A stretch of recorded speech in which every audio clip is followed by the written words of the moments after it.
Ladies and gentlemen, it starts with a number. Last year, more than 275 zeros. Zero people left California, and a significant portion came from Los Angeles. That's not just a shift in ZAP codes, it's a signal. A system as complex as a city doesn't fail all at once. It erodes slowly, layer by layer infrastructure, affordability, safety, trust, and eventually people leave. But what if we could reverse that?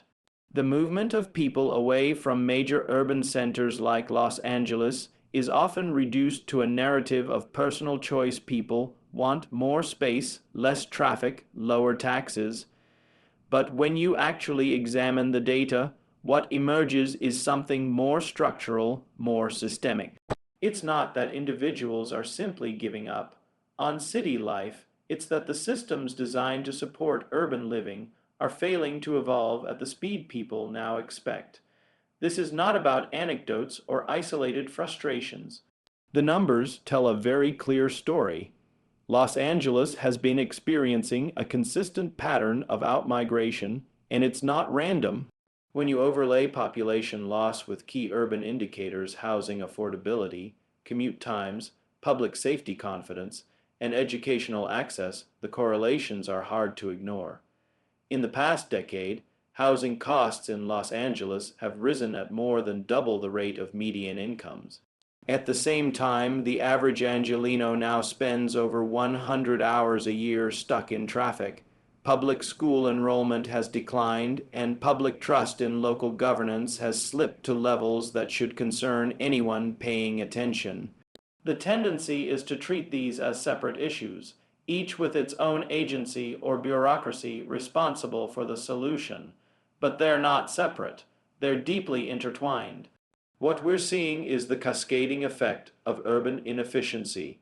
When housing becomes unaffordable, people move farther out. When people move farther out, commute times rise. When commutes grow longer, quality of life deteriorates. When people don't feel safe, when they can't get to work in a reasonable amount of time, when their children are in overcrowded or underperforming schools, they leave. It's not emotional, it's logical. What's more interesting and more alarming is that many of the people leaving aren't those without means. In fact, a growing percentage of out-migration is being driven by middle-income and even high-income residents. People with remote jobs, digital mobility, and financial flexibility are no longer anchored by geography. They are choosing to move to cities where the systems work better. That's the key phrase, where the systems work better. And that's where data becomes essential, not just in describing the problem, but in diagnosing it with precision.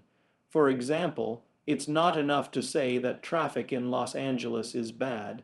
We have to look at real-time congestion data, understand the inefficiencies in signal timing, analyze where bottlenecks form, and map out how that directly affects economic productivity. The same is true for housing. It's not just about how many units are being built, it's about where they're being built, how long the permitting takes, how many of them are accessible to key income brackets, and how zoning laws create invisible walls around opportunity. The problem is not that we lack data. The problem is that we're not using it to inform decisions in real time. Cities are still operating on feedback cycles measured in years, not weeks. In an age where consumer apps can update their systems overnight, it's unacceptable that civic systems are still running on analog timelines. We need a fundamental shift in how we treat information, not as a retrospective report card, but as a steering wheel. Real-time data should guide infrastructure investments, shape transportation systems, allocate school resources, and inform public safety strategies. What makes this more urgent is that we are living through a period of accelerated change. Climate risk, economic volatility, and technological disruption are converging. If cities do not become more adaptive, they will become obsolete for the very populations they once attracted. And when a city like Los Angeles, one of the largest cultural and economic hubs in the world, starts to lose people who once saw it as the pinnacle of opportunity that should trigger not just concern, but action. This is not about panic, it's about clarity. We have an unprecedented ability to measure, map, and model urban behavior, but collecting data isn't enough. We have to use it to rebuild trust. When people see that their city understands them not just demographically, but dynamically, they are more likely to stay, to invest, to contribute. Cities thrive when they evolve with their citizens. Right now, the data is telling us something very simple. The systems are falling behind the expectations, and if we want to stop the exodus, we need to listen, not to opinion polls or Twitter debates, but to the hard evidence that's already showing us the way forward. If you look at the most resilient and forward-moving cities in the world, one pattern emerges again and again. They don't wait for problems to scale before applying solutions. They use technology not as a buzzword, but as an engine for optimization. They understand that infrastructure is no longer just physical, it's also digital. And when the digital and physical layers of a city work in harmony, outcomes improve measurably, not gradually. Los Angeles has no shortage of creativity or resources. It has some of the most talented engineers, architects, and urban thinkers anywhere, but the systems that run the city still operate as if they're isolated, like islands. Traffic, energy, water, waste, emergency response. They are all running on their own timelines, maintained by different departments, using legacy tools built for another era. That fragmentation creates delays, inefficiencies, and missed opportunities. Cities that want to retain their people and attract more must shift from siloed thinking to systems thinking. That's where technology becomes not an accessory, but a foundation. The idea of a smart city isn't about gadgets or flashy interfaces. It's about performance. It's about how quickly and intelligently a city can respond to its residents' needs, anticipate problems, and optimize resources. For example, traffic lights that adapt to congestion in real time are not just a convenience. They reduce emissions, save time, and lower the cost of logistics across the board. Predictive analytics in water management isn't just about conservation. It prevents crises before they happen. AI in public safety doesn't replace human judgment, but it allows departments to deploy their limited personnel in smarter, more strategic ways. Consider energy. A city with rolling blackouts isn't just a technical failure. It's a signal that the grid is out of step with demand patterns. We now have access to energy systems that can adjust dynamically, drawing from solar, battery, and traditional sources in optimized configurations. When paired with smart meters and intelligent distribution, cities can significantly reduce waste, lower costs, and build resilience against outages. In a city like Los Angeles, where the climate is growing more extreme and energy demand is rising, this isn't optional. It's essential. Then there's waste management. A system that uses sensors in public bins to trigger pickups only when full not only saves labor, but also keeps public spaces cleaner. Algorithms that can track and analyze disposal patterns across neighborhoods can inform better recycling programs and reduce landfill dependency. This kind of visibility gives administrators the data they need to make real decisions, not based on assumptions, but on patterns that are already playing out in real time. Public transportation is another area with massive potential. Right now, one of the most cited frustrations among city residents is the unreliability and inefficiency of mass transit, but real-time tracking, rider flow prediction, and adaptive routing can fundamentally change that. When buses and trains are guided by data instead of fixed schedules, they become more usable, more trusted, and more efficient. And when transit becomes easier than driving, Cities win on traffic, air quality, and time saved. The most important layer in all of this, however, is integration. It's not enough to apply isolated technologies to isolated problems. The power of a smart city comes from how its systems talk to each other. When the data from traffic flows connects with air quality sensors, with emergency response routes, with school zones and infrastructure projects, the city becomes more than reactive, it becomes predictive. It moves from managing problems to avoiding them. None of this is hypothetical. The technologies exist. The models are proven. What's missing is the willingness to scale them across entire cities, not just in test zones or isolated districts. That requires leadership that sees urban management as a dynamic process, not a static bureaucracy. It requires investment, but more importantly, it requires clarity of purpose, that a city's job is not to preserve old systems, but to deliver better outcomes. People stay where things work. They stay where they feel seen, supported, and safe. A smart city does that not through slogans, but through systems that anticipate needs before they become frustrations. When public services feel invisible, when they just work, people don't think about leaving. They think about building a life, a business, a future. That's what the most successful cities of the next decade will deliver, not perfection, but intelligence. Not automation for its own sake, but adaptability at scale, and those that embrace it first will become magnets not just for talent and capital, but for long-term human potential. One of the biggest misconceptions about solving large-scale urban challenges is the idea that it's solely the government's responsibility. That line of thinking belongs to another time. The problems cities face today, rising housing costs, aging infrastructure, public health disparities, climate resilience, are too complex, too fast moving, and too interconnected to be addressed by public institutions alone. What works now, and what will define the cities of the future, is a new model, coordinated, strategic collaboration between the public and private sectors where each plays to its strengths. Governments bring scale, regulatory authority, and public accountability. Private organizations bring innovation, agility, and capital. But when they operate in parallel, disconnected from each other's goals or timelines, progress is slow, fragmented, and often unsustainable.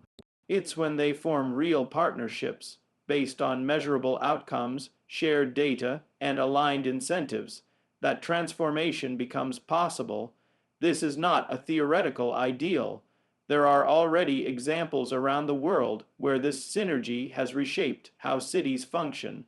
Technology companies working with transportation departments to reduce congestion using real-time traffic modeling. Public health agencies teaming up with logistics and supply chain firms to streamline vaccine distribution. Housing initiatives funded by both municipal bonds and philanthropic investment to accelerate affordable development. These efforts didn't succeed because one side dictated terms to the other.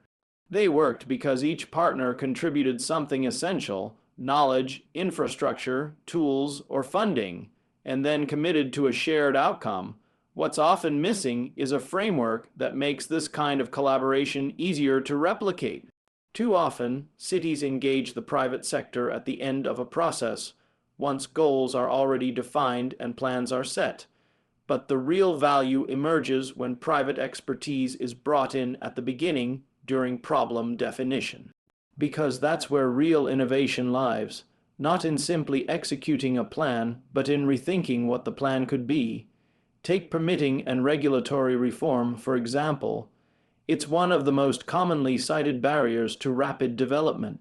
Delays can stretch from months into years, driving up costs and discouraging investment.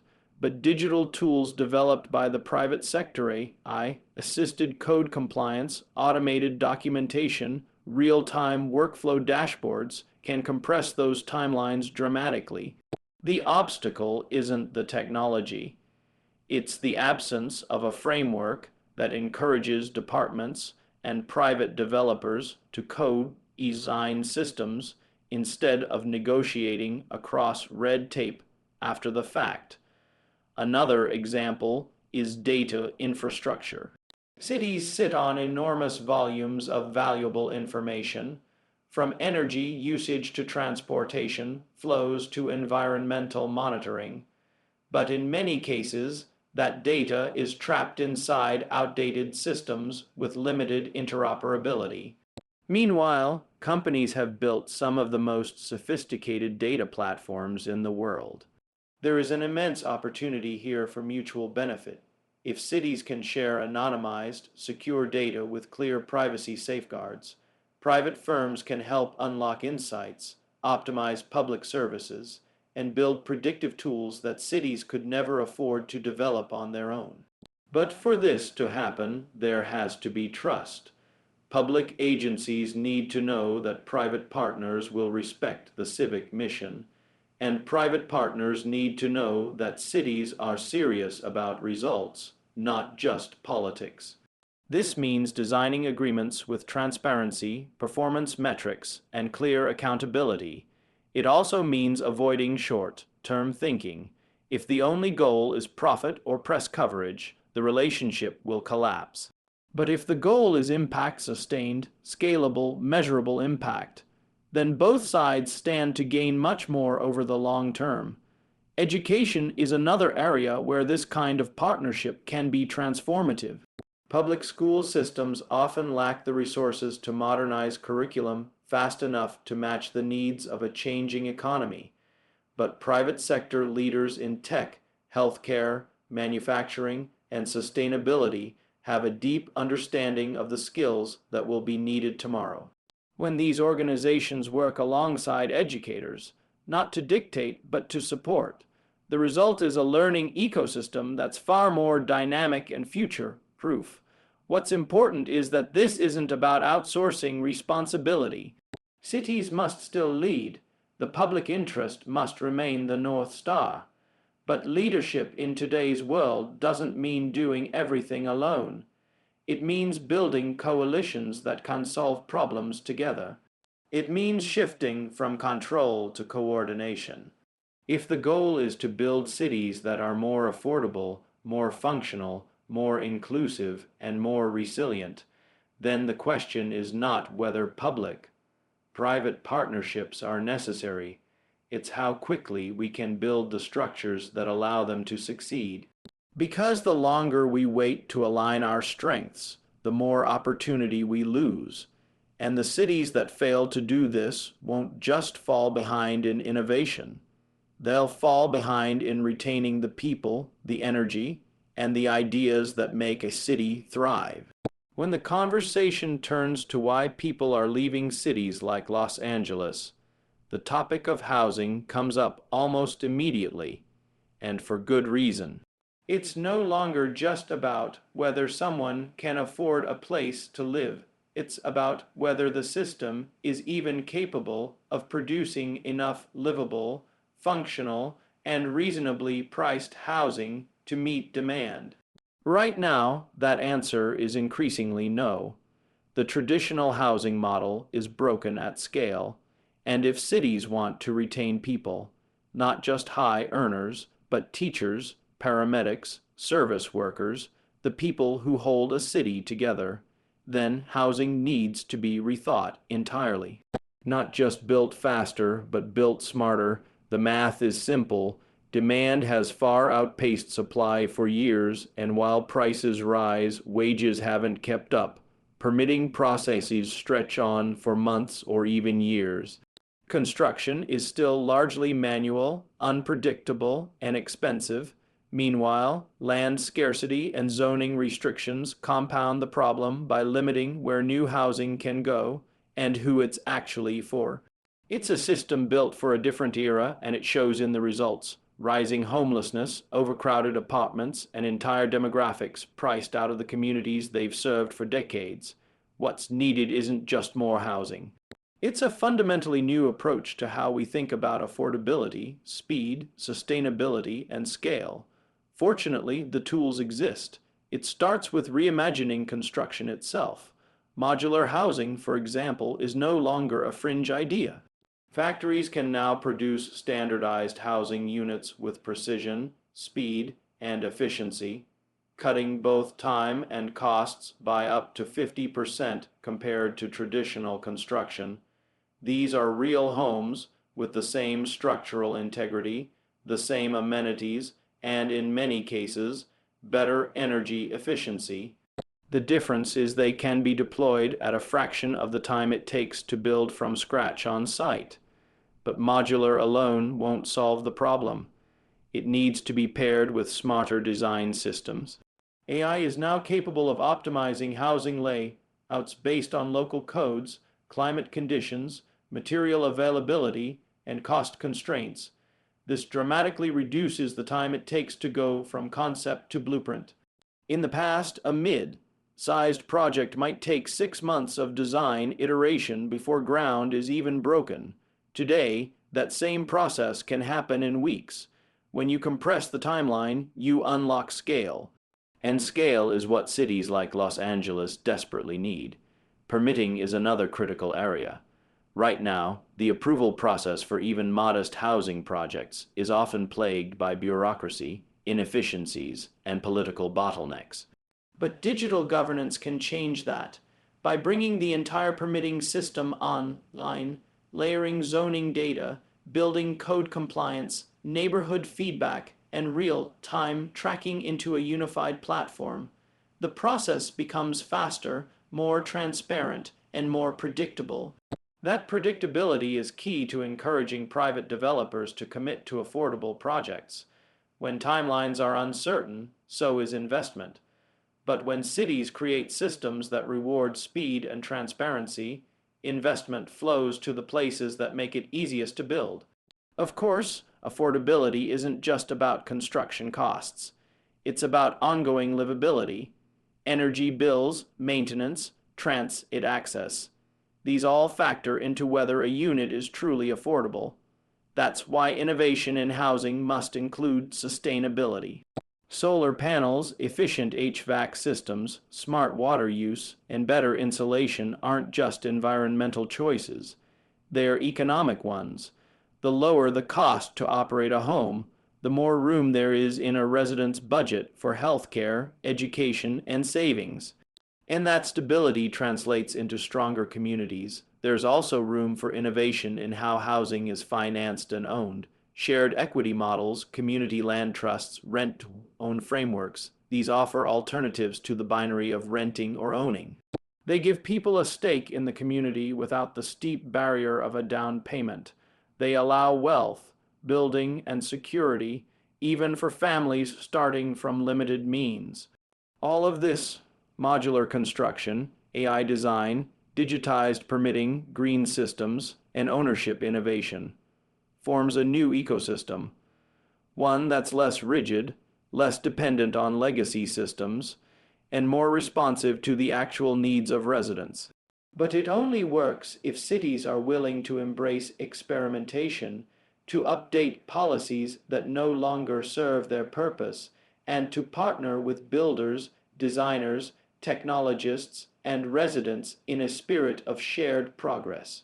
Affordable housing shouldn't be treated as a crisis response.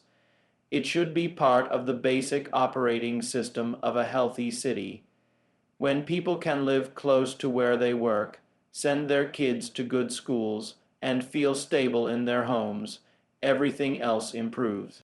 Cities become safer, more productive, and more cohesive, and more than anything, they become places people choose to stay.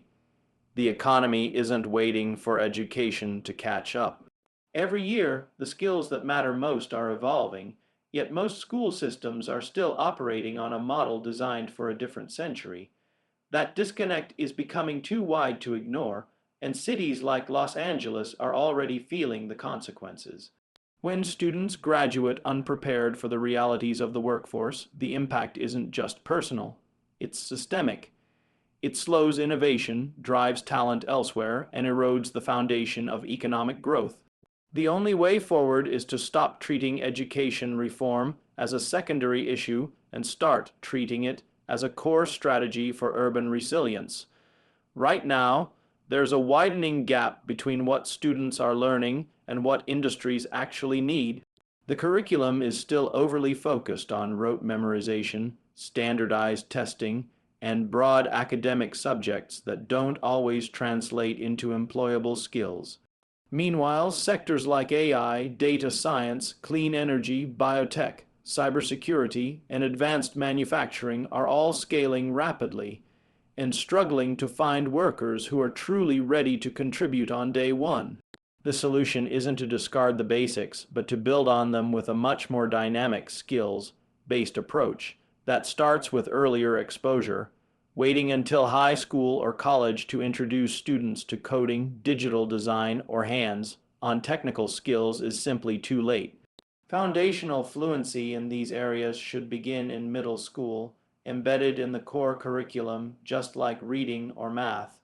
It's not about pushing every student into tech, it's about ensuring that every student has the option to pursue it. When young people get to explore real tools early, their pathways open up. They see themselves differently, and more importantly, they see possibilities in industries they might never have considered. But exposure alone doesn't create capability.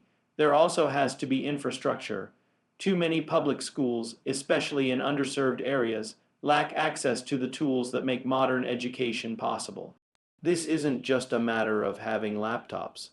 It's about fast internet, up-to-date software, lab equipment, and teacher training. If the tools of today's economy are out of reach in the classroom, then we're not preparing students for success. We're just preparing them for frustration. Closing that resource gap isn't charity.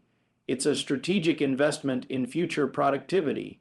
Real progress also depends on changing how we measure success. Right now, schools are rewarded based on test scores that don't correlate well with life outcomes. Instead, the focus should shift toward capability metrics. How many students graduate with certifications in high-demand fields? How many complete internships? How many transition into well-paying jobs or relevant higher education programs? The good news is that these things can now be tracked with real-time data. The challenge is building the systems and policies that make those metrics matter. Partnerships with industry are a critical piece of this. Companies can't sit back and expect graduates to show up ready-made. They need to be active participants, offering apprenticeships, co-developing curriculum, opening their doors to high school visits, and even providing mentors. These partnerships give students first-hand insight into what's expected in the real world. At the same time, they give companies a voice in shaping the pipeline of talent. This isn't theoretical. It's already working in cities that have embraced career and technical education models. But for it to scale, it has to become a core part of the public education strategy, not just a special initiative. Then there's the adult workforce. Lifelong learning is no longer optional. Workers of all ages will need to reskill and upskill, often more than once throughout their careers. The education system needs to reflect that by offering flexible, modular learning opportunities that fit into real lives. Online platforms, community colleges, employer-sponsored programs, all of these need to be better integrated into a seamless system of lifelong learning. And they need to be affordable, accessible, and responsive to real-time labor data. All of this points to a broader shift from an education system that prepares people for the economy of the past to one that's wired for the economy of tomorrow. That doesn't just benefit students, it strengthens cities, a more skilled population attracts more investment, it drives innovation, it reduces unemployment, boosts tax revenue, and creates a virtuous cycle of growth. The cities that understand this really understand it, will stop treating education as a static institution and start managing it like a dynamic engine of competitiveness. That means bold experiments. It means hard decisions. And it means putting the focus not on tradition or convenience, but on outcomes. Because in the end, it's not enough to get a diploma. What matters is what that diploma actually allows someone to do. So, let's stop asking why people are leaving and start building a city so powerful, so adaptive, and so human, centered that no one ever wants to. Because fixing a city isn't about keeping people from leaving. It's about giving them something worth staying for, and the time to build that future is right now.